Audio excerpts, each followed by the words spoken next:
Բարև ձեզ սիրելի հայրենակիցներ, բարև ձեզ սիրելի քույրեր, եղբայրներ, այսօր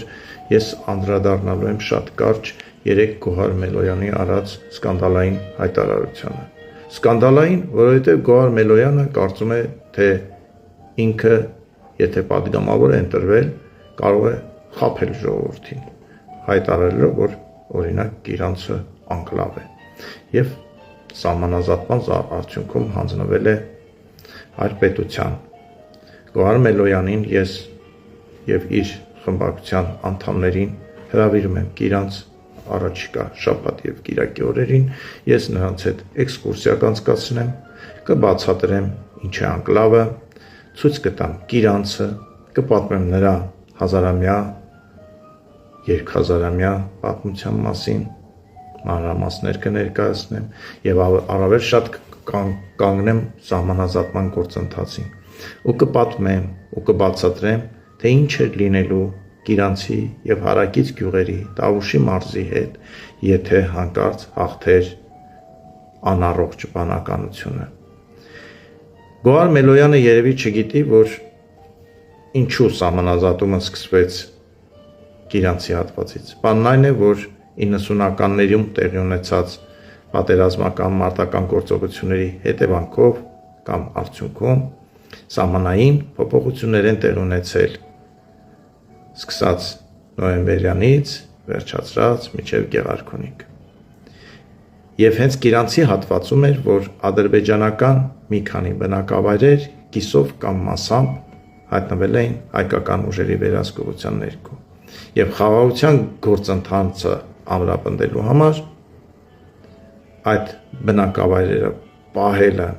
նախ անիմաստ էր, երկրորդն էլ անտրամաբանական։ Ի վերջո ոչ թե 4 գյուղ էր ադրբեջանական հայտնվել հայկական կողմի վերահսկողության ներքո, այլ 1.5, բայց այստեղ հիմա հարցը դա չէ։ Հարցը այն է, որ Գոհար Մելոյանը եւ իր ընկերները կարծում են, որ Տավուշի մարզից 4 գյուղ հանձնվել է Ադրբեջանին։ Իրենք կամ հավատում են այդ ստին, կամ չեն հավատում, բայց դիտավորյալ շարունակում են այն տարածել։ Ես ուզում եմ հավատալ, որ իրենք խաբված են։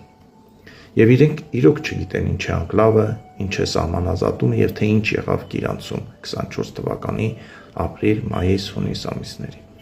Այնպես որ ես Գոհար Մելոյանին եւ իր խմբակիցներին շաբաթ եւ կիրակի օրերին սպասում եմ Գիրանցում։ Ես իրենց կբացատրեմ նաեւ, թե ոմանք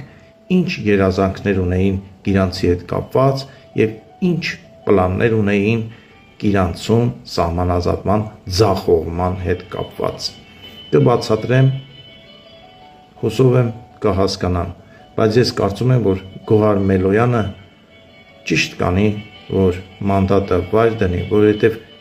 նման կոպիտ սխալ հայտարարություն անելուց հետո չեն գնում ազգային ժողով։ Ես Գոհար Մելոյանին կխնդրեմ, կառաջարկեմ, որ բռնի Էդգար Ղազարյանի ձեռքը եւ հեռանա այլ աշխատանքով զբաղվելու։ Ազգային ժողովն իրենց տեղը չէ։ Նարեկ Կարապետյանն էլ պետք է մտածի, թե ում է իր շուրջը հավաքվել, այսինչ մակարդակի մարդիկ են։ Միթե իրոք ճիշտ են այդ լուրերը, որ այդ մարդկանց միայն փողն է հետաքրքիր։ Նարեկ Կարապետյանի հորեղբոր, հոր գումարները։ Հուսամ, ես սխալվում եմ, բայց դե փաստերը այլ բանի մասին են խոսում։